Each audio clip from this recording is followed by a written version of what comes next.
Kągi, Andriau, lyderių dvikova tikrai pateisino savo vardą ir šiandien tikrai matėm labai rimtas ir gražias rungtynės žiūrovams. Ir sakyk, kokios tau tos rungtynės buvo? Sunkios, iš šono reikėjo žiūrėti dar sunkesnės negu aikštelė, aišku, nes gera komanda, iš tikrųjų prieš gerą komandą žaidėm, lygios komandos čia galėjo ir į vieną, ir į kitą pusę pakrypti. Sunkios labai rungtynės. Pasakyk, apskritai pakomentuok trumpai šitas rungtynės, kaip jos vyko? Iš tikrųjų, taškas į tašką, mes gal pradžią geresnę padarėm, 12-2 buvo atkarpa, paskui jie išlygino. Į pertrauką išėjom lygių rezultatų, trečias kėlinys baigėsi lygiai, ketvirtam jau patys matė taškas į tašką iki paskutinių sekundžių ir sakau, galėjau ir taip baigtis. Sakyk, kokie esminiai dalykai, nepaisant, jog geriau pataikėte baudas rungtynių pabaigoje, kokie esminiai dalykai lėmė jūsų pergalę šiandien? Tavo akimis? Nežinau, iš tikrųjų gal užsivedė vyrai, vis tiek jau ne pirmi metai kartu žaidžiam, jie naujai suburta komanda, mūsų jau senas branduolys, visi savi ir gal tas ir lėmė, kad pasisekė vienam epizodė, kitam ir taip gausi, kad pergalė. Sakyk, Andriau, šiais metais Vyčio komanda tikrai ambicinga sudėtį surinkusi ir tikrai patys neslėpė, jog nori patekti į tarp 4 stipriausių ir netgi laimėti šį čempionatą. Kaip manai, kaip seksis jiem kovoti? Manau, kad tikrai bus tam ketvirtėje, o ten paskui jau čia visų tų komandų ketvirtė tikimybės vienodos ir žodžiu 50-50, kaip sakau, nes vienos rungtynės arba pralošė arba laimėjo. Tai čia gal to čempionų titulo, bet kuri iš to ketvirto gali laimėti.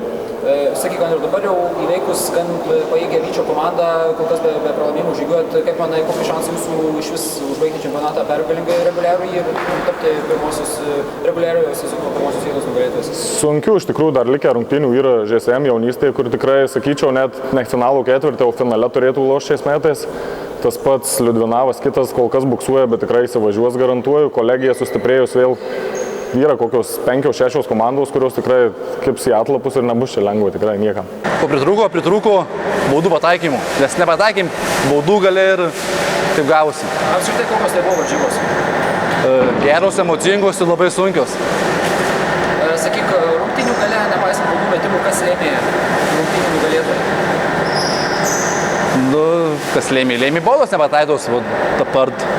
Gal šaltų nervų pritrūko ar kažkokiu? Ne, baudos. Pašios nepataikėm baudų lėmų metu ir pralošėm. Bet nepataikėm metimų kelių ir taip gavosi, o jiem pavyko pataikyti kelis metimus sunkius ir laimėjo. Apskritai, kaip kito rungtynės nuo pat rungtynių pradžios, tas Maskalo daug persvarą, psichologinį galbūt, kada keitėsi, ne kaip manai?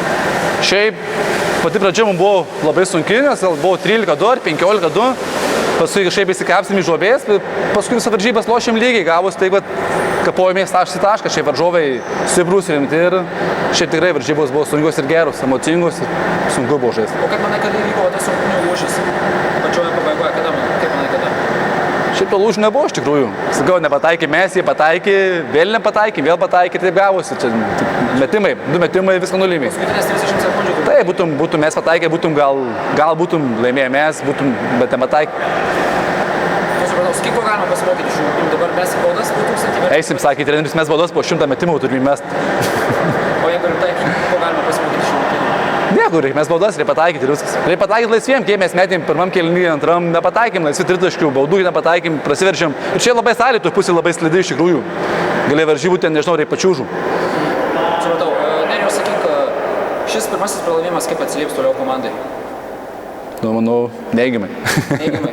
Ne, tiksliau teigiamai, gal biškai susikaupsim labiau varžybom, nežinau. Šiaip varžovai labai rimti, nes skaičiau būtų užbuvęs Kadis pralošė, tai Kadžio jo kokiam, nes, aišku, Kadis ir stipri komanda, bet dar nedaugiau lygių kaip Eiks ir Niks. Manau, stengsimės laimėti. Išvadas padarysit? Taip, laimėjom, kaip pralošim būšį, bet ne karą.